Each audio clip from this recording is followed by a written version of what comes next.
السلام علیکم. آج میرے ساتھ موجود ہیں یونائٹڈ نیشن کی تنظیم انٹرنیشنل ہیومن رائٹس موومنٹ کے چیئرمین رانا بشارت علی خان صاحب. رانا بشارت علی خان صاحب, ہم آپ کو اپنے پروگرام میں خوش آمدید کہتے ہیں. جی السلام علیکم. شکریہ آپ کا اور آپ کے ناظرین کا کہ انہوں نے ہمیں موقع دیا اپنی بات کرنے کا.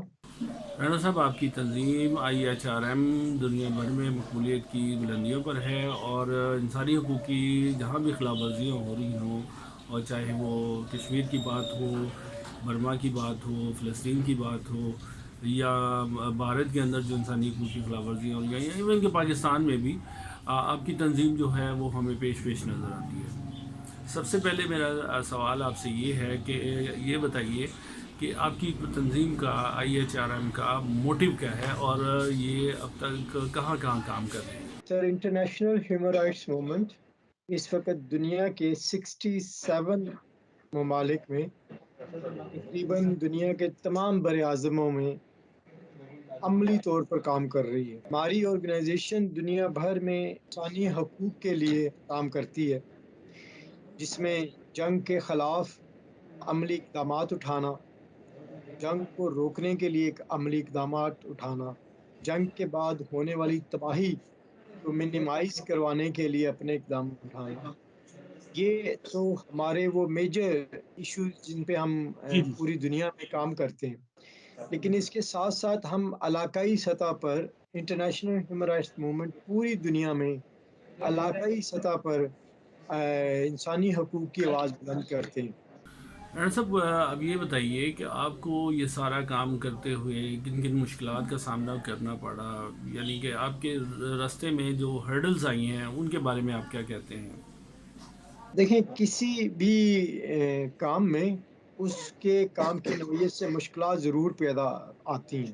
ہماری سب سے بڑی مشکل یہ تھی کہ ہمارے جن طاقتوں کے خلاف ہم بات کرتے ہیں وہ عالمی سطح کی طاقتیں ہیں.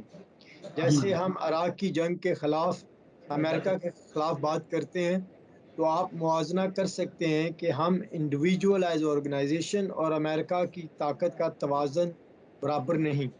تو اس لیے مشکلات بہت سی ہیں. اسرائیل کے مظالم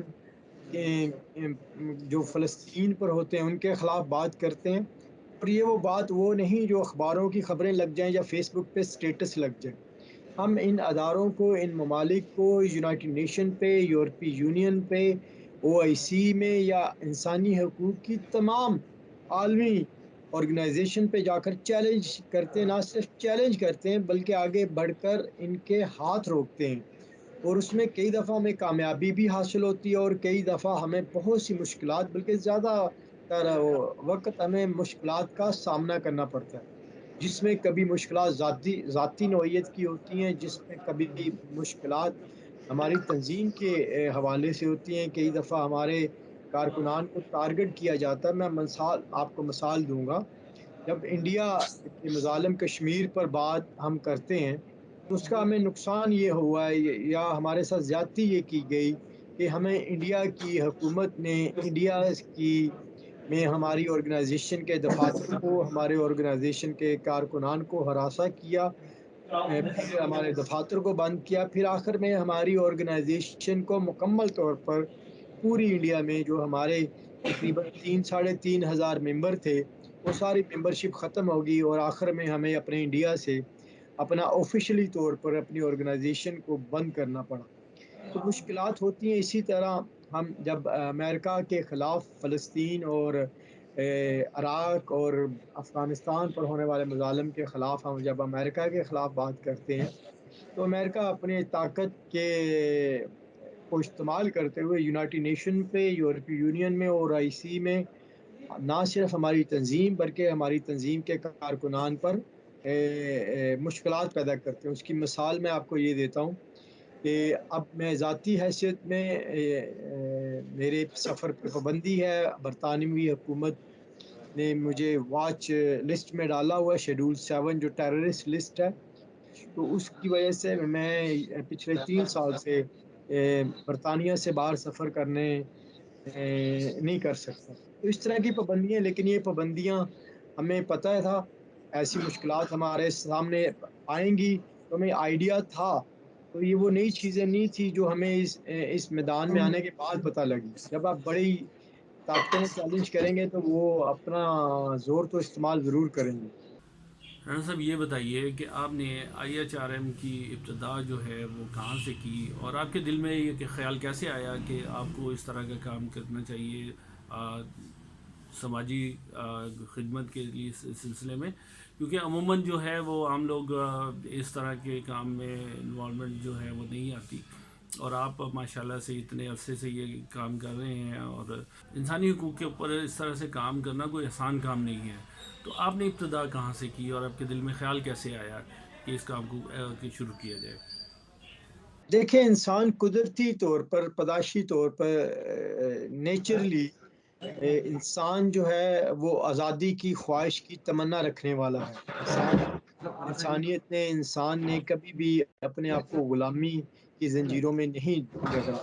تو ہم اسٹوڈنٹ لائف میں ہم نے ایک ویلفیئر سوسائٹی بنائی تھی، میرے خیال ہم کلاس 7 میں تھے اس وقت، بازو مسلم ویلفیئر سوسائٹی، جس کا مقصد یہ تھا کہ مظلوم، بیوہ اور یتیم بچوں کے لیے امدادی سامان کو اکٹھا کرنا اور ان کے لیے معاشرے میں آواز بلند کرنا۔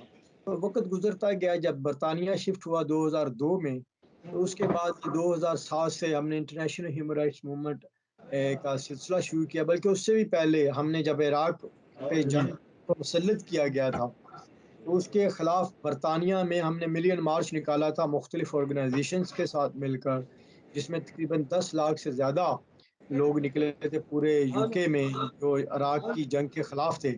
تو وہاں سے یہ سلسلہ شروع ہوا۔ پھر ہم پہلے ہمارے جو میجر سبجیکٹ تھے اور آرگنائزیشن کے شروع کے دنوں میں ہم میجر ایشوز پہ بات کرتے تھے، جیسے عراق کی جنگ تھی، افغانستان کی جنگ تھی، کشمیر پر ظلم ہوتے تھے، فلسطین پہ ظلم ہوتے تھے، پھر برما کے بارے میں یونین میں آواز بلند کرنا، یہ ہمارا۔ پھر بعد میں وقت بدلتا گیا، تنظیم بڑی ہوتی گئی، پھر شہر سے ملک اور ملک سے دوسرے ممالک اور پھر پوری دنیا میں یہ وسیع پیمانے پر پھیل گئی۔ رانا صاحب آپ کی تنظیم آئی ایچ آر ایم نے بہت ساری اچیومنٹ حاصل کی ہے، اور آئندہ بھی انشاءاللہ کرے گی، لیکن آپ یہ بتائیے کہ ان فیوچر آپ جو ہے اس کو کہاں دیکھنا چاہتے ہیں، کہ یہ اس کا مستقبل کیا ہے؟ دیکھیں، الحمدللہ اس وقت بھی پچھلے 10 سال میں انٹرنیشنل ہیومن رائٹس موومنٹ دنیا بھر میں کسی بھی پاکستانی اوریجن لیڈرشپ کی سب سے بڑی ہیومن رائٹس کی آواز بن چکی ہے۔ نہ صرف کسی بھی پاکستانی بلکہ کسی بھی مسلم، بلکہ کسی بھی آرگنائزیشن جو انسانی حقوق کے لیے آواز بلند کرتی ہے، جو میرے علم میں ہیں، ان میں سے تمام سے ہمارا بڑا اسٹرکچر، ہماری تقریباً 1 لاکھ سے زیادہ ممبرشپ پوری دنیا میں ہے۔ صرف پاکستان میں ہم تقریباً ہر تحصیل، ہر فیوچر تو یہ رب تعالیٰ کی ذات بہتر سمجھتی ہے، لیکن ہم چاہتے ہیں کہ انٹرنیشنل ہیومن رائٹس موومنٹ دنیا بھر میں امن، آزادی اور انسانی حقوق کی بقا، اور ہر انسان کو آزادی سے اپنی مرضی سے رہنے کے لیے اپنا حصہ ضرور ادا کرے، اور انٹرنیشنل ہیومن رائٹس موومنٹ کے پلیٹ فارم سے ایک دن ایسا ضرور آئے کہ ہماری آرگنائزیشن کو اپنا کام اس لیے کم کرنا پڑے کہ دنیا میں جنگیں اور دنیا میں ناانصافیاں ختم ہوں۔ رانا صاحب، عام تاثر یہ پایا جاتا ہے، عام عوام کے اندر یہ تاثر پایا جاتا ہے کہ یونائٹڈ نیشن جو ہے وہ ہیومن رائٹس کے اوپر اس طرح سے کام نہیں کر رہی جس طرح سے اس کو کرنا چاہیے، تو آپ کا اس بارے میں کیا خیال ہے؟ بدقسمتی یہ ہے کہ ہم یونائٹڈ نیشن پر انگلی اٹھانے سے پہلے ہمیں خود بحیثیت پاکستانی اور بحیثیت مسلمان ہمیں دو انڈیویجولس کوشچن کرنے پڑیں گے اپنے آپ سے کہ بحیثیت پاکستان کیا ہم کشمیر کا مقدمہ عالمی عدالتوں میں یا عالمی سطح پر اجاگر کرنے میں یا لڑنے میں اس طرح کامیاب رہے ہیں جس طرح کشمیر کے مسئلے کو حل کرنے کے لیے ہمیں اپنی طاقت کو استعمال کرنا چاہیے تھا؟ میرا خیال ہے کہ میرا اور آپ کے ناظرین کا جواب نفی میں ہوگا۔ اس کے بعد اقوام متحدہ سے آواز بلند کرنے سے پہلے یا اقوام متحدہ سے کچھ ایکسپیکٹیشن رکھنے سے پہلے ہمیں اس بات کا بھی تعین کرنا ہوگا کہ جی جی کیا ہم اس اہل ہیں کہ ہم عرب لیگ یا او آئی سی میں بحیثیت مسلم آرگنائزیشن کہ ہم اپنے مسلمان ممالک کو ہم خیال بنا چکے ہیں کشمیر کے مسئلے پہ؟ میرا خیال ہے کہ اس میں بھی ہمیں ناکامی ہوئی ہے۔ جب ہم اپنی ذاتی حیثیت میں اور اپنی انتہائی قریبی آرگنائزیشن، جو آرگنائزیشن مسلمانوں کے حقوق کے لیے اور صرف خالصتاً مسلمانوں کی آواز بننے کے لیے ہم اکٹھے ہوئے ہیں، اگر ہم وہاں پر ناکام ہیں تو یورپی یونین یا اقوام متحدہ سے ہمارا گلہ یا ہمارے افسوس کرنا، وہ میرا خیال ہے کہ قابل دید نہیں ہوگا۔ پہلے ہمیں اپنے آپ کو خود اس قابل بنانا ہوگا کہ ہم کشمیر کا مقدمہ دنیا بھر میں لڑنے کے اہل ہیں یا نہیں۔ یہاں پر ایک چیز اور بھی ہمیں سمجھنی چاہیے گی، اور آپ کے ناظرین بھی اس بات پہ ایگری کریں گے کہ اب دنیا بدل چکی ہے۔ اب دنیا طاقت کا توازن بدل چکا ہے۔ اب گفتگو جنگوں کی بجائے معاشیات کی جنگ لڑی جا رہی ہے۔ کیا ہم فنانشلی طور پر اتنے سٹرونگ ہیں، یا ہم سفارتی طور پر اتنے سٹرونگ ہیں کہ ہم کشمیر کے مقدمے کو لے کر عالمی سطح پر اپنے ہم خیال لوگوں کو اکٹھا کر کے کشمیر کے لیے آواز ابھی نہیں میں آتا ہے؟ میں اکثر یہ بات دہراتا ہوں یورپی یونین اور اقوام متحدہ کے اجلاسز میں، جہاں پہ کشمیر کی بات ہوتی ہے، کہ ایک مضبوط خارجی اور فنانشلی پاکستان ہی کشمیر کی آواز بلند کر سکتا ہے۔ جب تک پاکستان خود اس قابل نہیں ہوتا کہ وہ دنیا کے لیے مجبوری بن جائے، جس طرح آپ دیکھ سکتے ہیں کہ انڈیا نے اپنے پچھلے 20 سال میں اپنے آپ کو دنیا کے لیے ایک مجبوری بنا دیا، اپنے سفارتی تعلقات کو استعمال کرتے ہوئے، اور فنانشلی اس نے اپنے آپ کو ایک سٹرونگ اپنے آپ کو منوایا۔ اس لیے اب دنیا کے ممالک اور عالمی عدالتیں اور عالمی آرگنائزیشن اقوام متحدہ سمیت انڈیا سے کشمیر کی بات کرتے ہوئے ہچکچاتی ہے۔ رانا صاحب، آپ تھوڑا سا تنظیم سے ہٹ کے بات کر رہے ہیں۔ پاکستان کی سیاست پر آپ کی گہری نظر ہے، اور آپ ماشاءاللہ بہت منجے ہوئے سیاستدان بھی ہیں۔ تو پوچھنا یہ چاہتا ہوں کہ آپ نے سیاست کا آغاز کہاں سے کیا، کب اور کہاں سے کیا؟ جی، میرا خیال ہے کہ میں اپنے سیاسی ذاتی جو میری رویے ہیں یا میرے ذاتی خیالات ہیں، ان پر گفتگو تو نہیں کرنا چاہوں گا، کیونکہ اس وقت میں ایک نیوٹرل پوزیشن پہ بیٹھا ہوں، اور نہ ہی میں پاکستان کی سیاسی شخصیات پر گفتگو کروں گا۔ ہاں، میرا ایک تعلق اسٹوڈنٹ یونین پاکستان کی ایک پولیٹیکل پارٹی کے اسٹوڈنٹ ونگ سے تھا، شروع سے ہی، اور اس اسٹوڈنٹ ونگ کا میں پھر پاکستان کی جماعت کا پنجاب کا پریزیڈنٹ بھی رہا، پھر پنجاب حکومت میں یوتھ ایڈوائزر بھی رہا۔ تو ایک لمبی سٹرگل ہے، پھر اسی وجہ سے، اسی جماعت کی وابستگی کی وجہ سے جلا وطنی بھی مجھے اختیار کرنی پڑی۔ لیکن میرا خیال ہے کہ وہ ماضی کے قصے ہیں، اور اب میں اپنی پولیٹیکل سیاسی وابستگی کو انسانی حقوق کے لیے کسی بھی قسم کی کوئی رکاوٹ نہیں بنانا چاہتا۔ لیکن جہاں تک آپ نے پاکستان کی سیاست کی بات کی ہے، میرا خیال ہے کہ جیسے میں پہلے بات کر چکا ہوں کہ پاکستان کی لیڈرشپ کو یہ سمجھنا پڑے گا کہ دنیا بدل چکی ہے۔ ہمارے پاس سب سے زیادہ یوتھ ہے، 65% ہماری پاپولیشن وہ یوتھ پہ ڈیپینڈ ہے، اور اس کی ایج بٹوین 18 to 35 ایئرز ہیں۔ یہ وہ یوتھ ہے جو پوری دنیا میں انویسٹ کی جا سکتی ہے، لیکن بدقسمتی کے ساتھ یہ ہے کہ نہ ہی ہمارے لیے ان کے پاس ان کے لیے کوئی پالیسی ہے۔ کوئی بھی گورنمنٹ، کوئی بھی جتنی بھی گورنمنٹ رہی ہیں، کسی بھی گورنمنٹ نے یوتھ کو امپاورمنٹ کرنے کے لیے یا یوتھ کو کسی جگہ پلج کرنے کے لیے کوئی ایسی پالیسی نہیں بنائی کہ ہم اپنی یوتھ کو استعمال کر سکیں، کہ نہ ہی ہم ان کو جاب یا بزنس کے لیے استعمال تو ہم اس میں مکمل طور پر ناکام رہے ہیں، اور وہ قومیں اور وہ معاشرے اور وہ نسلیں ہمیشہ نقصان اٹھاتی ہیں جو اپنی یوتھ کو ایک مضبوط اور پائیدار مستقبل دینے میں ناکام رہتی ہیں۔ ہاں صاحب، ہمارے ملک کے نوجوانوں کے اندر جوش بھی ہے، جذبہ بھی ہے، لیکن ان کو کوئی گائیڈ کرنے والا نہیں ہے، ان کو کوئی ڈائریکشن دینے والا نہیں ہے، ان کو سمجھ نہیں آ رہی کہ وہ کیا کریں۔ تو آپ ہمارے ان نوجوانوں کی رہنمائی کے لیے کیا فرمائیں گے کہ ان کو کیا کرنا چاہیے، اور کس طرح سے جو ملک اور قوم کا کی ترقی میں حصہ بن سکتے ہیں؟ لیکن میرا خیال ہے کہ پہلی بات کہ ہمیں اس بات کا تعین کرنا پڑے گا کہ ہم کن لوگوں کو لیڈرشپ کا سٹیٹس دیتے ہیں۔ کیا ہماری لیڈرشپ ہماری سیاسی لیڈرشپ ہے، ہمارے لیے رول ماڈل ہیں، یا ہماری لیڈرشپ ہمارے اسپورٹس پلیئر ہیں ہماری رول ماڈل. اگر ہم اب سیاسی رول ماڈل لیتے ہیں، میں نام نہیں لیتا کسی بھی پرسنالٹی کا، لیکن کیا وہ آپس میں ایک دوسرے کے لیے احترام اور ایک دوسرے کے لیے محبت کے رسپیکٹ کا جذبہ رکھتے ہیں؟ ایسی لیڈرشپ میرا خیال پاکستان میں نہیں ہے. تنقید اور ایک دوسرے کی لیگ پولنگ اور ایک دوسرے کو ذلیل اور رسوا اور جھوٹا اور ناحق پہ ثابت کرنے کے لیے تمام کی تمام لیڈرشپ اپنی تمام تر توانائیاں استعمال کرتی ہیں. بدقسمتی یہ ہے کہ قائد اعظم محمد علی جناح کے بعد ہمیں کوئی ایسی لیڈرشپ نہیں ملی.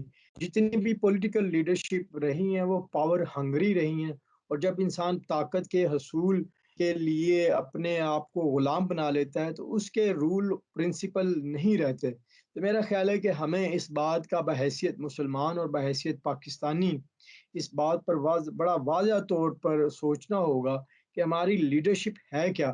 اگر ہم سیاسی لیڈرشپ سے ہٹ کے مذہبی لیڈرشپ کی طرف آتے ہیں، ہماری مذہبی لیڈرشپ فرقہ واریت پر تقسیم ہو چکی ہے.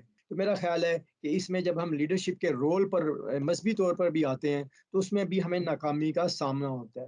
تو اب بحیثیت مسلمان ہمارے لیے صرف نبی کائنات صلی اللہ علیہ وآلہ وسلم کی ذات کا نمونہ ہی بچتا ہے. لیکن بدقسمتی یہ ہے کہ ہماری سلیبس میں پرائمری سے لے کر ماسٹر تک اس طرح نبی کائنات صلی اللہ علیہ وسلم کی ذات کو بحیثیت رول ماڈل کے طور پر پیش کیا جاتا ہے. ہم شیکسپیئر کو یا ہم باقی جو ہے لوگوں کے سبجیکٹ پہ تو زور دیتے ہیں، لیکن جو ہماری اصل لیڈرشپ تھی جس کو اللہ تعالیٰ قرآن شریف میں واضح فرما چکے ہیں کہ ہم نے آپ کو بہترین نمونہ بنا کے بھیجا انسانیت کا، اس کو فالو کرنے میں ناکام رہے ہیں. اور باقی رہی یوتھ کے ہاتھ میں مستقبل کیا ہے؟ یوتھ کے ہاتھ میں تو اپنا مستقبل نہیں ہے. انہوں نے پاکستان کے مستقبل کے بارے میں کیا گفتگو کرنی ہے؟ ہم نسل در نسل روایتی سیاستدانوں کے غلامی کی سیاست کر رہے ہیں. اسی لیے اسلام میں جمہوریت کو کبھی پسند ہی نہیں کیا. میرا خیال ہے کہ ہمیں اپنے بچوں کو،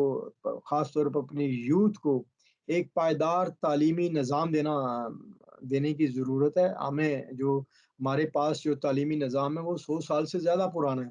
اب شاید معاشرے میں یا انٹرنیشنل لیول پر اس ایجوکیشن سسٹم کی کوئی ویلیو ہی نہیں جو پاکستانی نظام میں جو ایجوکیشن سسٹم پڑھایا جاتا ہے. حکومتوں سے ہم ہر دفعہ جب بھی ہمیں موقع ملتا ہے ہم ان سے 2 درخواست کرتے تھے، اور آج بھی آپ کے توسط سے ہم یہ پھر حکمران وقت سے یہ درخواست کرتے ہیں کہ ایجوکیشن کو گریجویشن ایکول تمام طالب علموں اور تمام پاکستانیوں کے نوجوانوں پر لازم کر دیا جائے کہ گریجویشن کے ایکول انہیں تعلیم حاصل کرنی ہی ہوگی، کیونکہ تعلیم کے بغیر شعور اور ترقی ناممکن ہے. رانا صاحب، آخر میں آپ نوجوانوں کو کیا پیغام دینا چاہتے ہیں کہ وہ کس طرح انٹرنیشنل ہیومن رائٹس موومنٹ کا حصہ بن کر ملک اور قوم کی خدمت کر سکتے ہیں؟ میں نبی کریم صلی اللہ علیہ وسلم کے دور میں بڑے بڑے جنگ سپہ سالار تھے، بڑے بڑے سرمایہ دار جو نبی کریم صلی اللہ علیہ وسلم کے لیے اپنا مال، اپنا تن من دھن قربان کرتے تھے. سوائے عشرہ مبشرہ کے کسی بھی صحابی یا کسی بھی شخصیت کے لیے اس طرح کی جنت کی بشارت نہیں دی گئی جس طرح ایک انسان کو، جانور کو پانی پلانے پر جنت کی بشارت دی گئی. میرا خیال ہے کہ میں بحیثیت انسان، بحیثیت مسلمان اپنے آپ کو لوگوں کے لیے خیر کا سبب بنائیں، لوگوں کے لیے آسانی پیدا فرمائیں.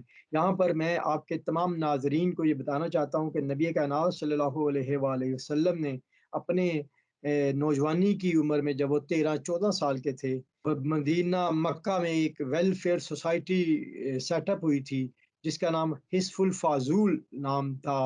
اس آرگنائزیشن میں حصہ لیا جس آرگنائزیشن کا بیسک مقصد یہ تھا کہ وہ مستحق لوگوں کے لیے ظلم کے خلاف آواز بلند کریں.